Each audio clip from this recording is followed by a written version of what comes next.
Good evening. I see some people joining in. It's time for our Wednesday internship class.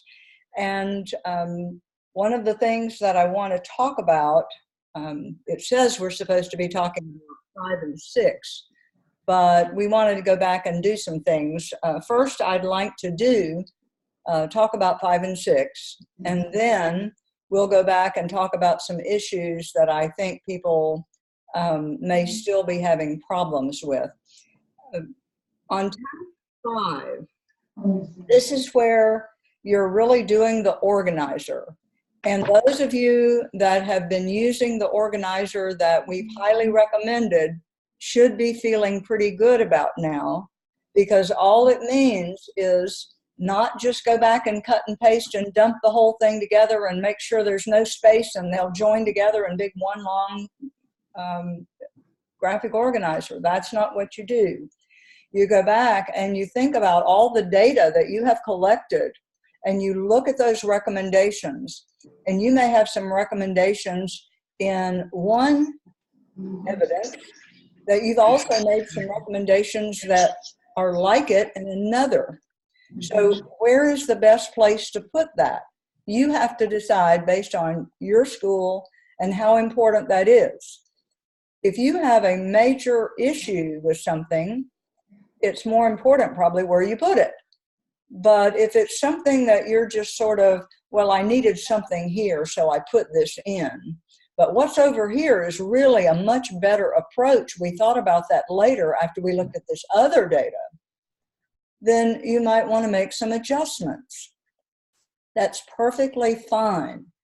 But you need to make sure you're thinking about all of those things that you're bringing together so that they make sense in the corporate presentation at the end. And I hope that that makes sense to people, because you've got to look at this as one big presentation. You're going to basically take your old school improvement plan and give it a toss and put this in its place, theoretically, okay? And all along you've been making action plans, growth plans, marketing plans, right on down the line, and now you're just bringing them all together. That graphic organizer, in some way, you need to make sure that you have the goal statement. And I've said if you put a banner across, and then that'll give you a little more room. Do not, and I am still seeing people submitting action plans where the activity column is done in 3 or 4 sentences about what they want to do. No, it should be a statement of what it is you're going to do.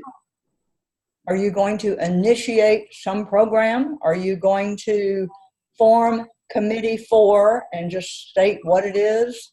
Are you going to update websites? What is it you're going to do? Don't put it in 2 or 3 sentences that you've cut and pasted from the narrative of the document, because that's what it looks like, and that's what the reviewer is going to say it looks like, and that's not what it should look like.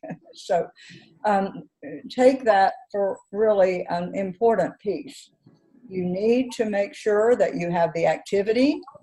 And then it doesn't really matter the order of those items, but to me, once you have stated what the item is, what the activity is, you've got your goal statement, your activity then when is it going to happen?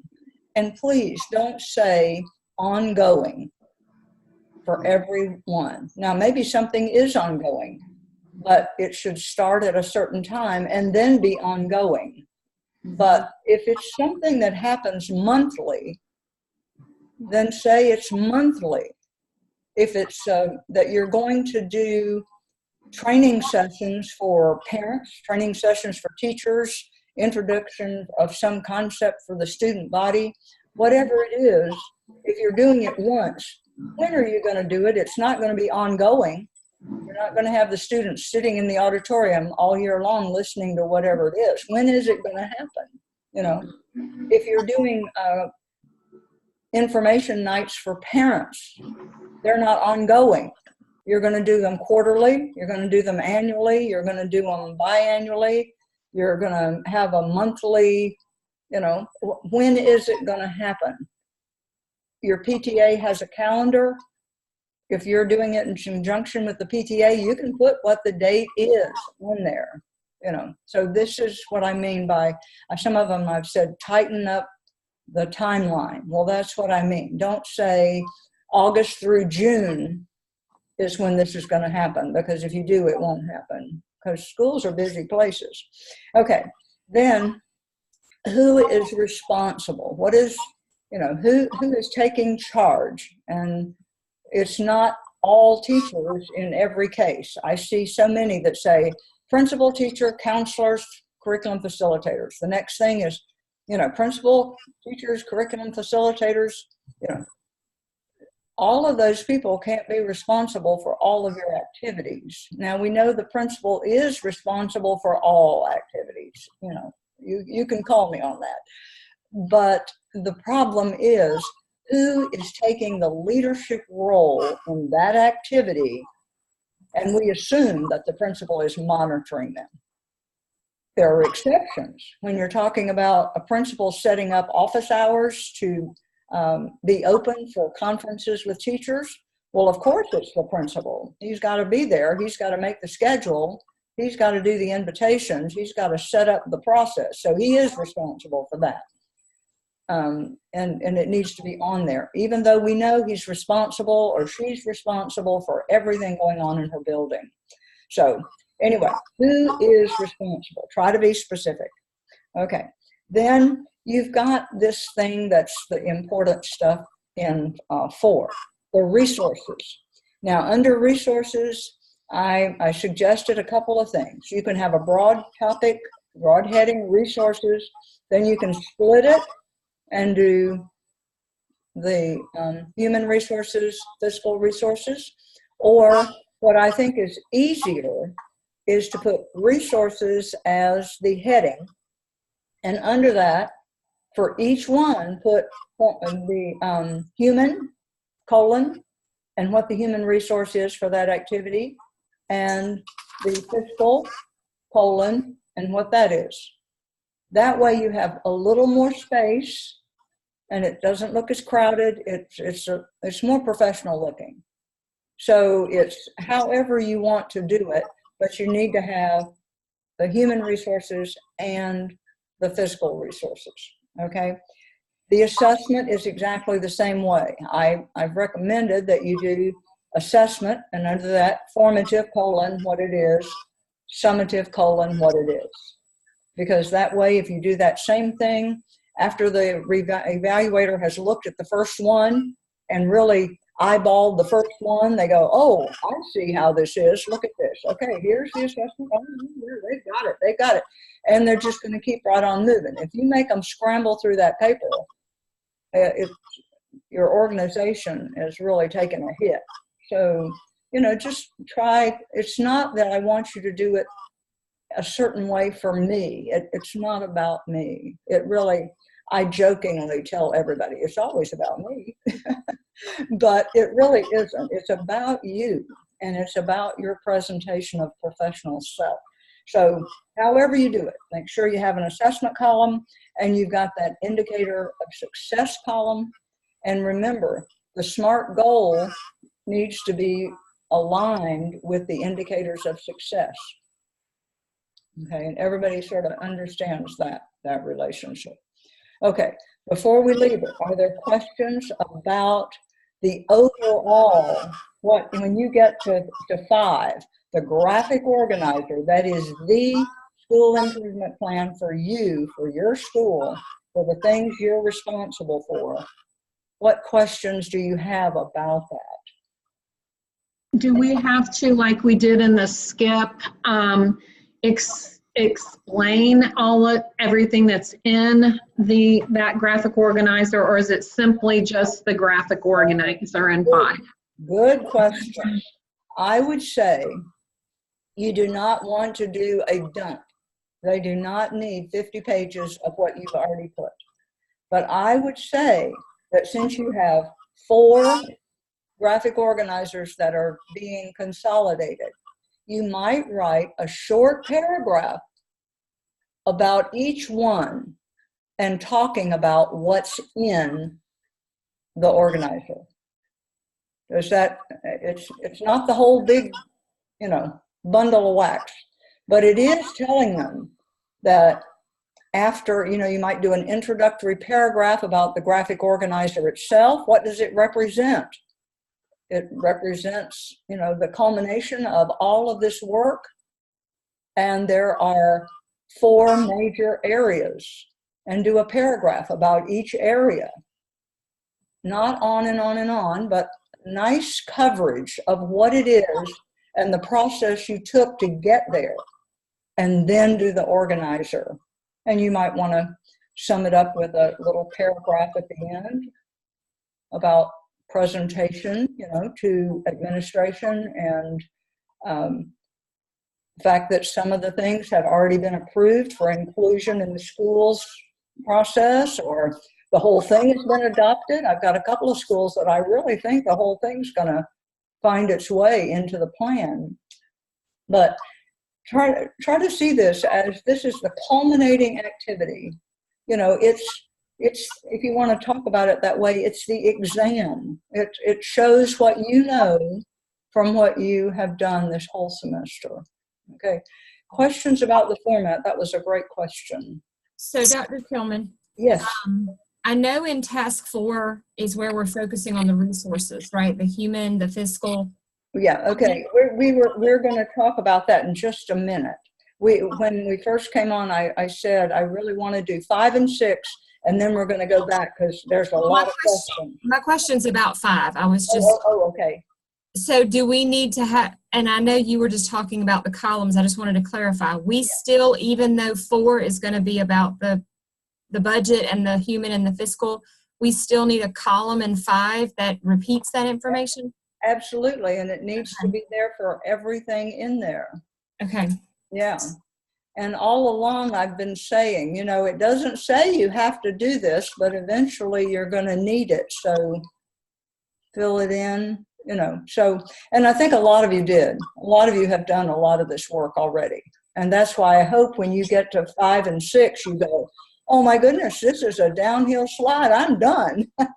I've just got to put my fingers on the keys and put it in. It's in my head. I know what to do. And, it's not like, this exam is not like a lot of exams where you've got to stuff your head full of somebody else's information. This is your information. Like they tell you when you finish your doc and you're going in to do your final presentation and defense, you're the expert on this paper. You know more about this paper than anyone else. So, just let it shine because it's your baby. Okay, so 6, all I want to say about 6. Can I ask one more question? I'm so sorry. Okay, that's okay. Can you please clarify the 4 areas that we're going to be talking about in those paragraphs? Yeah. So it's the most pressing academic need. Well, you're talking about think about the big picture, the action plan from the APSL, the growth plan from the APTL. You're looking at the marketing plan from the SCIP. And then from this recent one, the climate one, that they're asking you to do about the teacher working conditions survey. Yeah, that's what I thought you meant, but I wanted to just make sure I understood you. Remember, the OMA, that wasn't what that was about. The OMA was more about the schedule was the final document, and so the schedule. That's not a growth plan. That's not anything that you put in the school improvement plan. Hopefully, concerns you had during the work with the scheduling ended up in one of those other areas. If you found that you were not legally serving your special ed kids, that stuff should be in one of those other areas. You should have programs or something to address. You should have found it in some other way, like through the disaggregated data in the student learning piece. So you've covered what was in there, but not directly, and you're not going to put the schedule, of course, the master schedule in.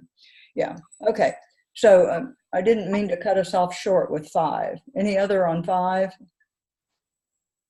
Okay, so the only thing I want to say about 6 is once you get to 6, you are going to cover all of the competencies, and you're going to talk about your growth.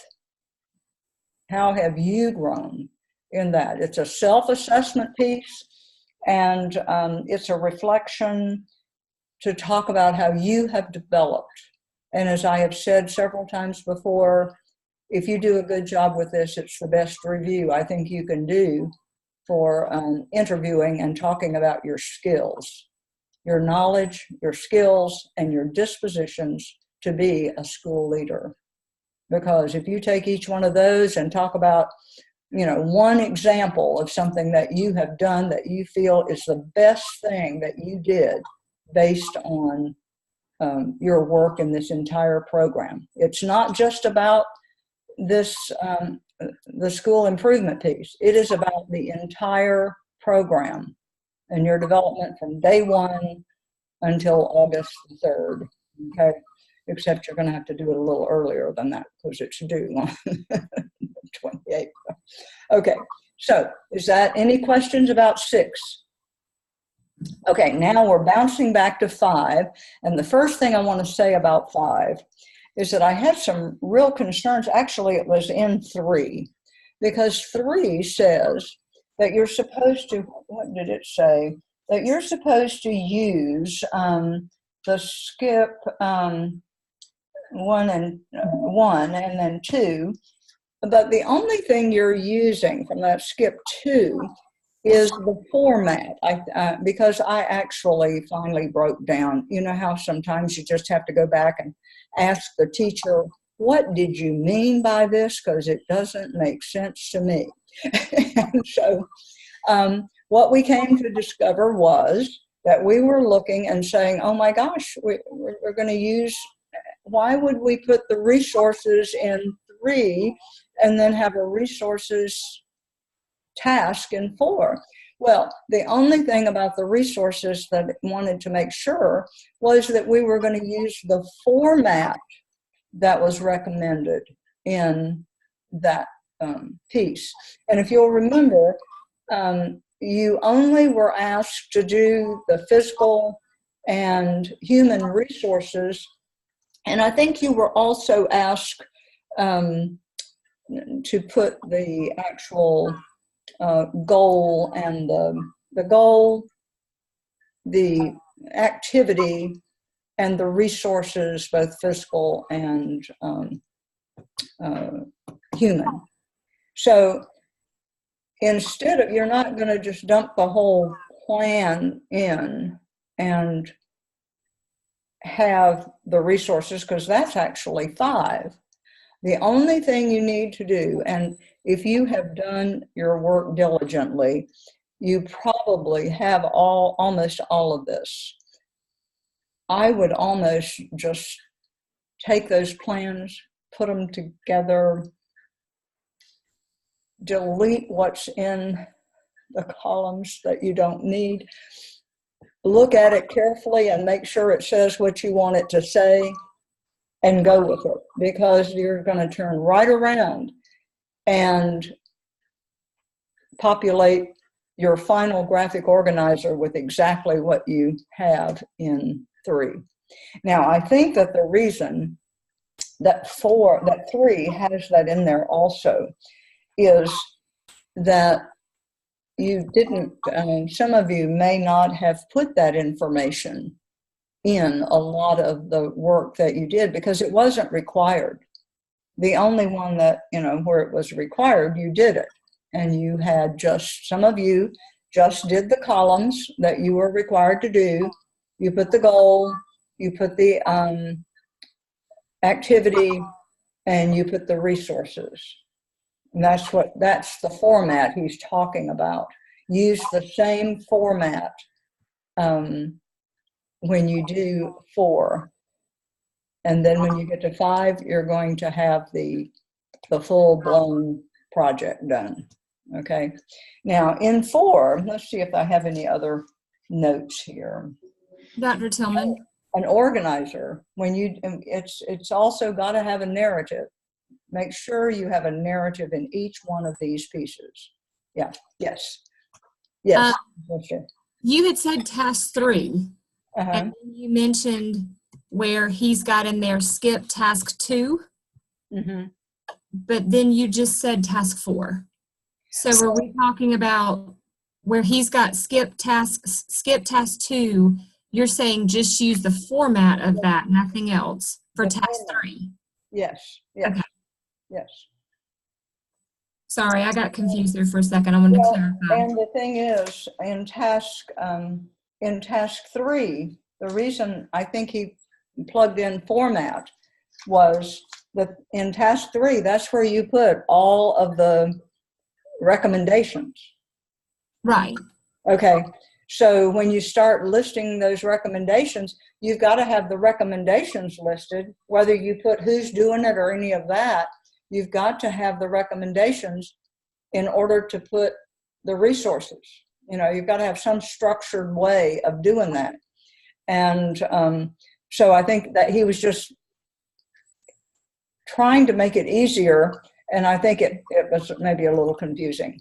It confused me, so I'm easy to confuse. But I think just making sure that the format is something that you can use. So in task 3 and 4, even though I know we need a narrative, but would you go ahead and suggest in task 3, like you said, going ahead and putting the recommendations into a chart, and then maybe that same chart going into task 4, but adding more to it, and then that would go into 5 and have everything? Yes, I think if you think about it that way, okay. I think it's even easier if what you have, for example, in the APSL, let's just take that. If you're trying to do task 3 and you're looking at the recommendations, it would be good to use that format that you're going to use in 5 and plug in your goal statement, plug in your activities, come over and do the human and physical resources. And that's all you need to do for 4. Okay. Okay. So we can start creating in 3, expand it for the fiscal and human in 4, and then expand it for everything else in 5. That makes sense to me. Okay, it makes sense to me too. I just want to make sure. If we leave you without some recommendation like that, what I'm seeing is people are going to be scrambling to try to figure out how to present it. Because you've got all these activities that you're coming up with, all these recommendations, and it's just going to come unwound if you're not careful. So setting it up in some structure, well, there's no need for each of you to come up with a structure when you're going to all have to put it in the same structure later on. And then our narrative would simply be expanding on those recommendations, because the chart would be simple. It would be, yes. At this point, once you get that focus group data in there, you have all the data you can possibly come up with. And you're going to then say, okay, based on all this, here are the recommendations that we are going to do in these 4 areas. And we were talking a while ago that you might do an introductory paragraph that says, here, this is the process that we went through. Now, you don't want to, for example, in either 4 or 5, go back and talk about all the stuff you did. But you do want to do an overview and maybe a good paragraph on each of the 4 big areas that you're including. and talk about the process that you went through so that you can show, we looked at this part of the school, we looked at this part of the school, and now that we have seen all the important pieces of the puzzle, we've come to the conclusion that the school improvement plan should be reflected in the graphic below, something like that. So in task 3, in order to show the focus group, do we need to go back and show, like, just pull the data, yeah. The appendix chart that we would have put in the CAP, or? The focus group work that you did before, you didn't, I remember I keep saying, don't put the focus group work in, don't put the focus group work in, because the focus group goes right here in task 3. So in task 3, you're talking about all the focus group work you've done. I guess what, and I'm not trying to be. Oh no, you're fine. I'm not trying to be stupid. What do you mean by the focus group work? Like, I know in the CAP, I had the appendix of like all the people's comments and conversations. Like, what else? What do you mean by the focus group work? Well, you haven't presented the focus group ideas at all. So you want to say in this, when we were studying this, for example, the gap, okay, in order to pursue recommendations about how to address the gap in communication, we held a focus group and then talk about it, because you haven't talked about that before. Not in this. You talked about it back when you talked about the gap, you see. Okay, so re-pull that teacher survey or that parent survey information. Yes, so you're going to talk about. I'm sorry. I wasn't. That's okay. You're going to talk about each of those times that you had a focus group. And some of, when you met with the teachers in focus groups, anything. I guess the big picture here is all the data have to be presented. Mm-hmm. In the first task, you presented all the academic data. Well, before that, you presented all the information you wanted about the background of your school. Remember that big background piece? Okay, that's data. Then you want to do the academic data. Then you did the teacher empowerment kind of stuff. Then you did the climate stuff. Okay, do you see how that's going? Okay, so when you were doing, once you get there, then you're taking all of that information and you're running it through. How did you get the final information in all of those? Not all. In some of those areas, you did a focus group. Some of them were internal, some of them were external. Okay, but that's the data you present in 3, is the focus group data. Should the predominant way that we share that be in the appendices? No. Like, I know we're going to discuss it in the narrative, but to actually show. Okay, and you would attach any data, you can just cite it to the appendix and put it in the appendix. Yeah. Rather than sticking it in the actual narrative, right? Well, if you're comparing, like the gap thing, you could actually put that in the paper, because that's not really big. But I'm talking about, you don't want to be putting in pages and pages and pages of repeated stuff. A good thing is, don't put anything in this paper twice. I think that's a good rule of thumb. If you've put it in before, you either put it in the wrong place and you need to move it, or you need to leave it there and not put it in the new place you're considering. Find the best place to put it. Can I go back and ask again about 3 moving into 4? I already submitted 3, and I just listed some potential recommendations based upon all of the academic data that we had gathered, the teacher working conditions, a survey that I created, and then a focus group, and those tentative recommendations. And in my mind, I thought all of that ended up in 4 into a graphic organizer where you list what your goals are and what the actual recommendations end up looking like for the activities and all of that. So I'm confused as to having a chart in 3 and a chart in 4. Did I misunderstand that? I think maybe just a little bit. The recommendations from 1 and 2, you carry them into 3, but before you can do recommendations, you have to talk about the focus group stuff. Okay, so you've got student data, you've got the teacher working conditions, and you've got the focus group. You've got all that data. Okay, from that, you're going to make recommendations. In 3, there's no reason to, you just put the recommendations. And if you organize them, numbered or however, but make sure that they're in some order so that the observer can see how you organize. And one of the problems at this point is some of you organize the way we sort of suggested, and some of you organize completely differently. And so at this point, we got to pull it back together.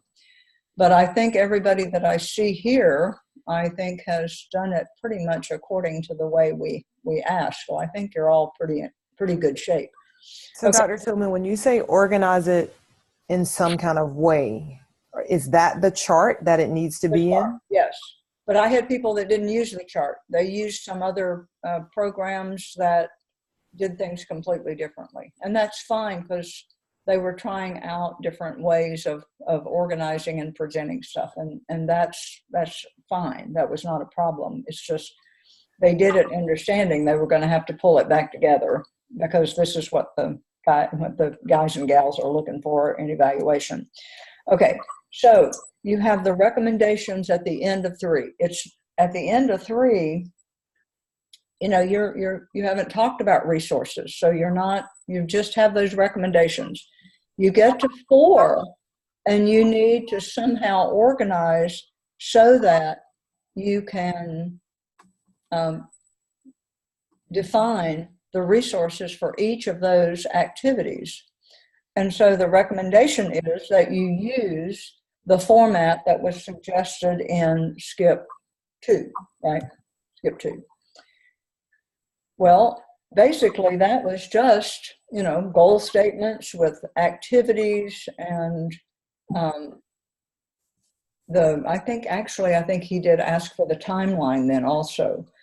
But when you go back and look at it, you'll see what you put in. And the format, the assessments weren't usually there. None of that other stuff, just the resources. But now, I said at the time, eventually you're going to have to put the other stuff. So if you have time, put it in now. So you may go back and find that you've done most of it. You may go back and find that you didn't do a very good job of putting the resources for each activity. You're just going to have to go back and make sure that it's all done. But for 4, you only need to work on the resources. And so I'm saying, if you've done all that other stuff, don't start over. Just put the sucker in there, delete the columns, do a new copy, and send it. Okay. So for that, I'm sorry to interrupt. Yeah, for task 4, if we're just doing the recommendations, should there be any type of narrative in task 4? Yes, you will be talking about the physical resources. Okay. We'll be talking about those 4 big areas. Remember that we're really pushing for the academic and the teacher and the community and the culture. So would you suggest like 4 subheadings of those 4 areas, talk about the fiscal resources, and then put it in the chart? Right. Okay. And start out always with an introductory statement about what the process is for this task. And then here are the pieces that I did this task. And then here, here's the chart that's got the fiscal resources in it. Okay, so that's 4. So what other questions would we have about 4?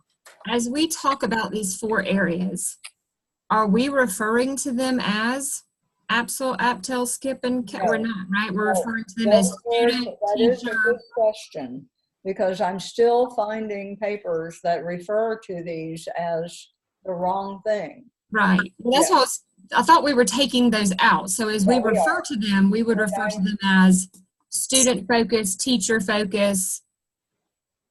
I don't remember SCIP. Communication focus. And the climate. Okay. Yeah. So are we supposed to have a graphic organizer in 3 and 4 and not just 5? Well, I guess it is, I guess we could call it a graphic organizer, because it is, but it isn't the full chart. The only thing that you need in 4 is what you did when you did the resource piece earlier. And the resource piece earlier, what was it in? It was in SCIP 2.1. It was in SCIP 2. SCIP somewhere. Yeah. And there was a recommended, your 605 professor, I think, talked about what had to be there. And then when we talked, I said, that's all that you have to have, but make sure that you add these other things if you have time, because eventually you're going to have it. And now is eventually. Yeah, Okay. I just took that to mean that we had to just use the structure of the paragraph, like the headings. I didn't think we needed a graphic organizer, because I thought the only place we needed that was 5. Well,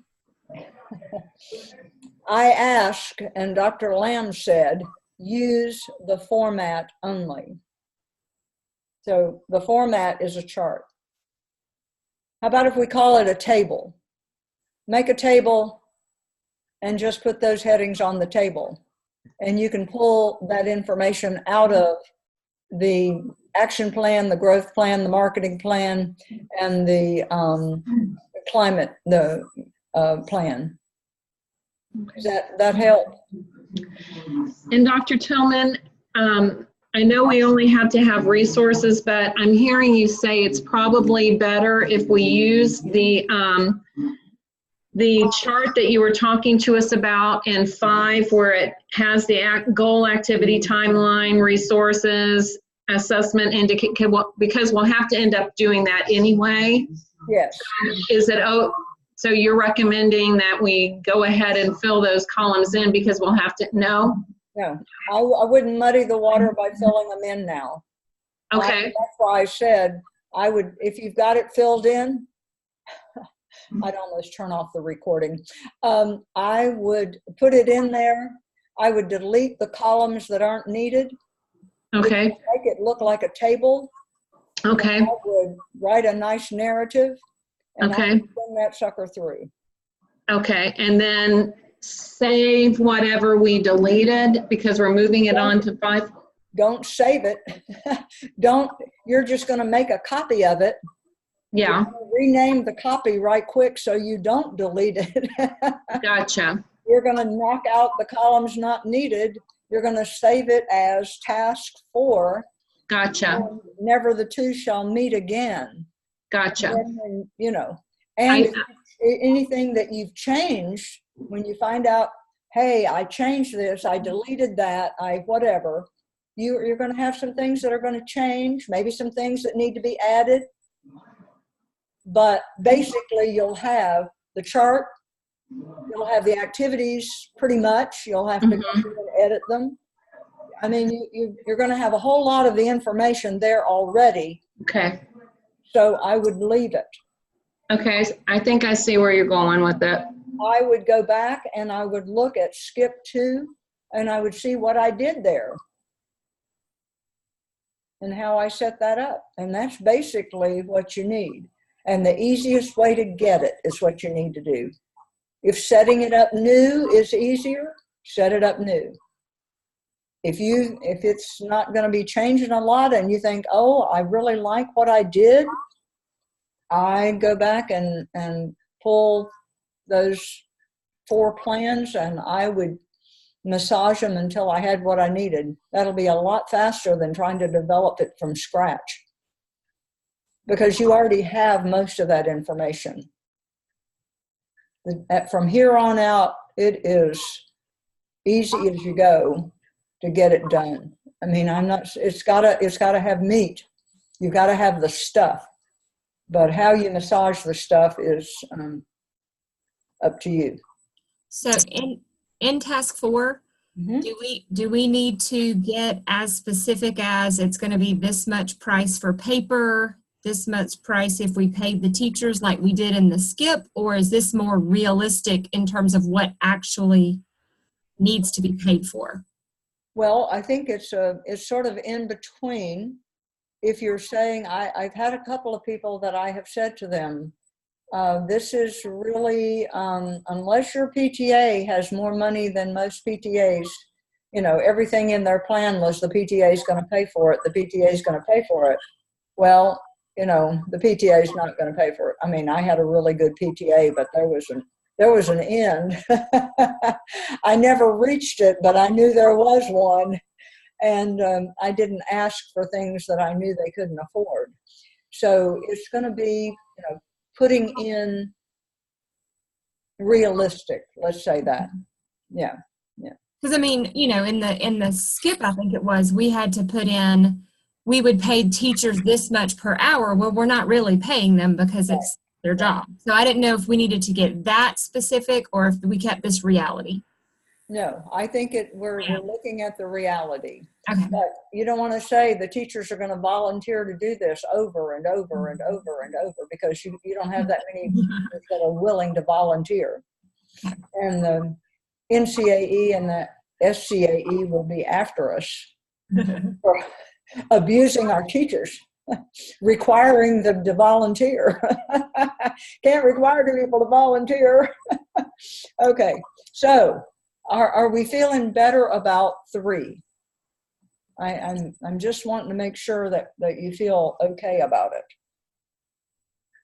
And that you're going to do the skip, you're going to do the CAP, the focus group stuff from, anytime you held a focus group.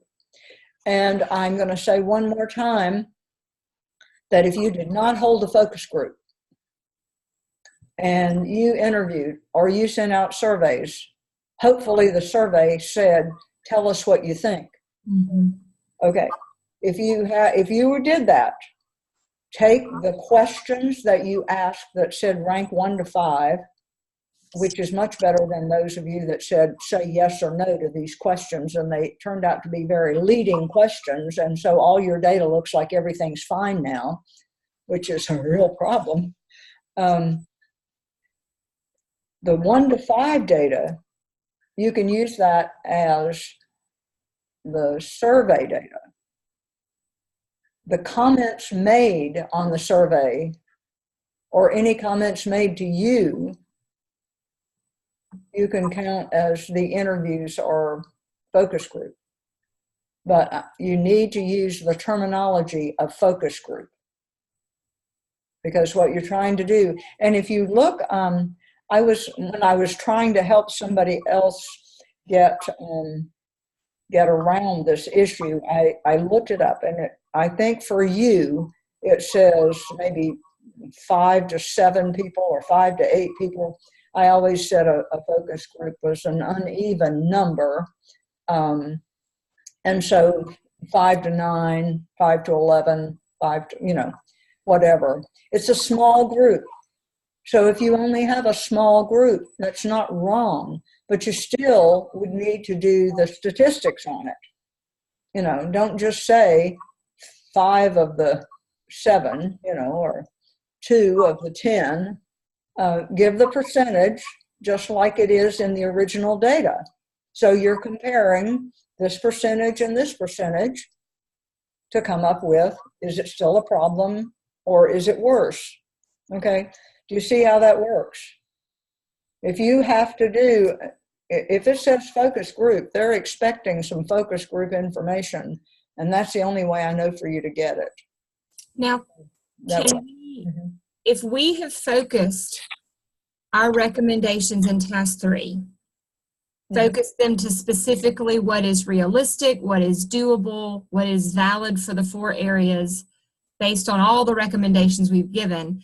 Then as we pull focus group data, we would only pull what relates to those recommendations, not extra stuff. No, you've got to do the focus group, and just like you did, take the CAP, since that's the one you've just recently done. You did the original survey data. You analyzed it, you resurveyed, you compared it. The ones that dropped out are the ones that you then had your focus group on. So that focus group information was not presented in the CAP in your SCIP. So you're going to take the focus group information and present that in task 3. So even if parts of the questions or the discussions that was had has nothing to do with the recommendation that we're giving, we're still going to talk about it? Well, you're not giving a recommendation until after you've had your focus group. Oh, sorry. Focus groups at the start of 3. Okay. Okay. So you've got your recommendations here. Okay. Yeah, I'm sorry. I was putting focus group in 4 for a second for some reason. All right. Okay. You know why I get so confused sometimes. I go over this until I go, do I understand this? I think I do. All right. What other questions do we have? Any other? Well, we are supposed to have one more class, and that's going to be on July the 10th. And starting tomorrow morning, I'm beginning to have the Zoom sessions. Actually, I've been having them started last week.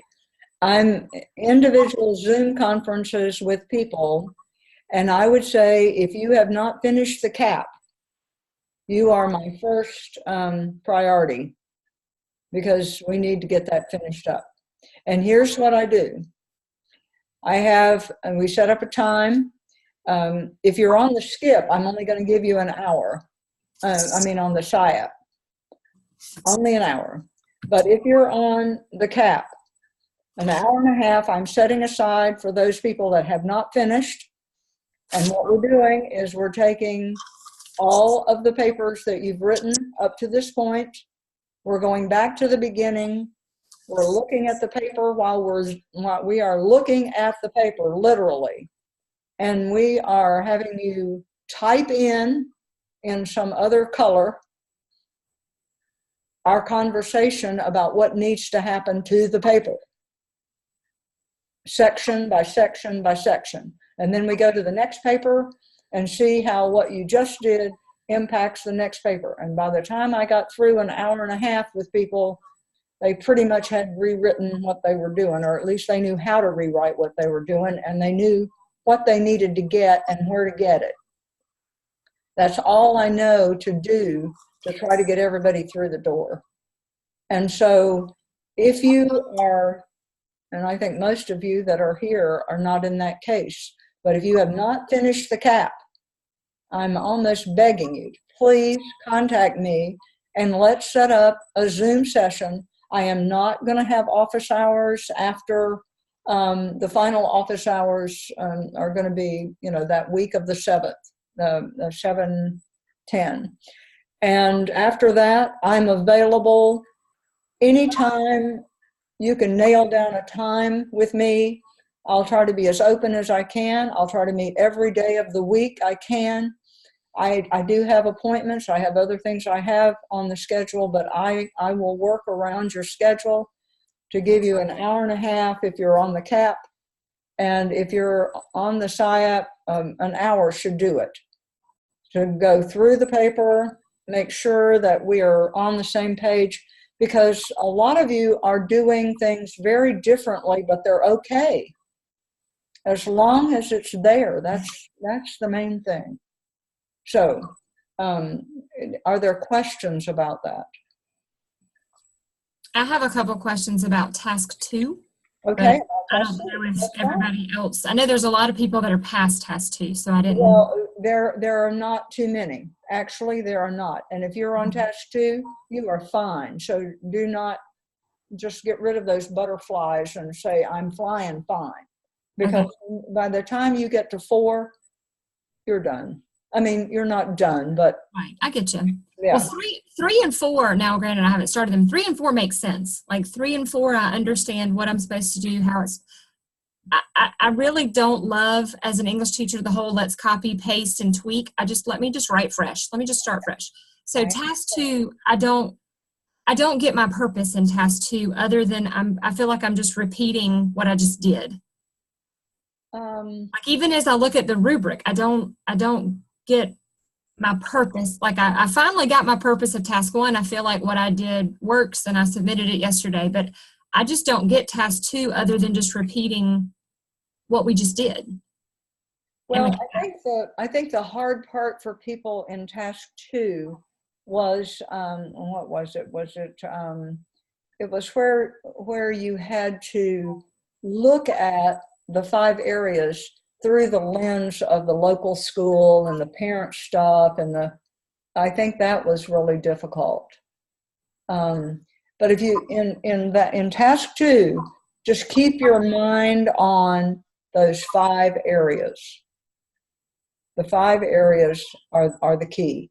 Now, if you did the other areas, go ahead and put them in there because you already have the data. There's nothing, especially if you wrote recommendations based on them. But now, if you did the parent communication piece, you probably have those recommendations already when you did the communication one, right? Okay, so you really don't need to put that in. The 5 that you're doing, you have to do. But there are other ones, and a lot of people put them in, but they weren't really needed. But they had something in their school that they felt meant that it was needed. You know, if your school is falling apart because you've had, 4 principals in the last 4 years, and your discipline and suspension rate is out the roof all of a sudden, you're really not talking much about achievement. You're talking about what are we going to do to get the school under control, So it depends on your school a lot. But I guess as I look at tasks 1 through 4 from the CAP, which is what the template talks about pulling from tasks 1 through 4. Yeah. How do I know what I'm keeping and what I'm not keeping? I get the 5 because I've got the 5 all through tasks 1 through 4. Yeah. But what is my focus as far as what I want to keep and what I don't want to keep? Okay, your original survey. Okay, your original survey. Here's the things that look like are a problem.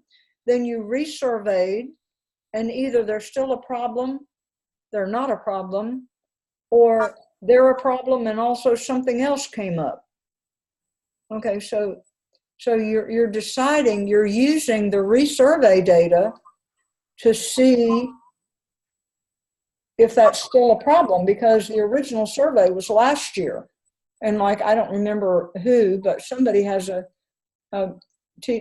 principal that was on maternity leave, and everything sort of fell apart while they were gone. And when she came back, it was like, all right, we're moving here again. So,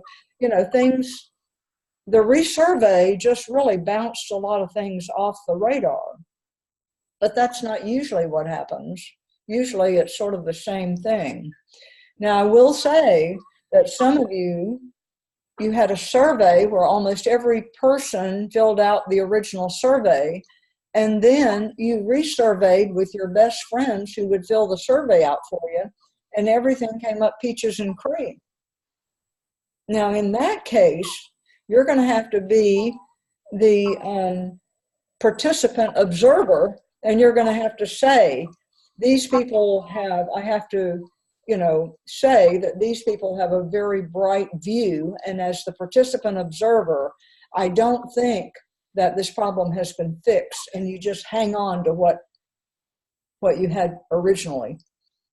You ultimately, you make the decision with your committee as to what recommendations are going to go forward.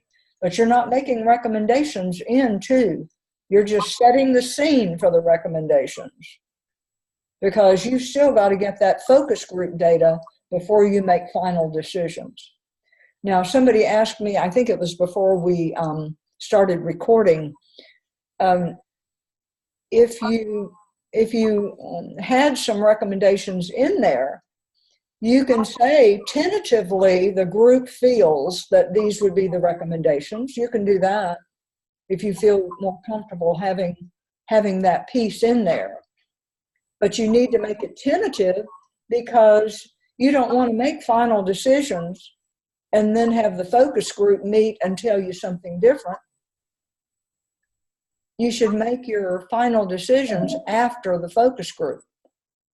That's why I said don't put the recommendations into. You've got everything ready to make the recommendations, or the committee feels that this might be helpful. We're looking toward doing this. But not, these are the recommendations. The recommendations cannot come before the focus group. So that's why in 3, you present the focus group data and then you make the recommendations. Okay. I feel like a lot of what you're talking about with the CAP is in my CAP. Yeah. So is task 2 probably one of the few times we're going to truly just copy and paste? A lot of it is. And just maybe take out the actual recommendations that we gave in the CAP? Yep, I think you're on to it. Okay, so I'm making it harder than it needs to be. Yes. Okay. And think about it's exactly the same as in task 1. You have recommendations in task 1, but you didn't put there. When you did the APSL, you had recommendations, but in the task 1 of this, you didn't put recommendations, because you're going to put the recommendations at the end after you collect all the data. Yeah. Okay.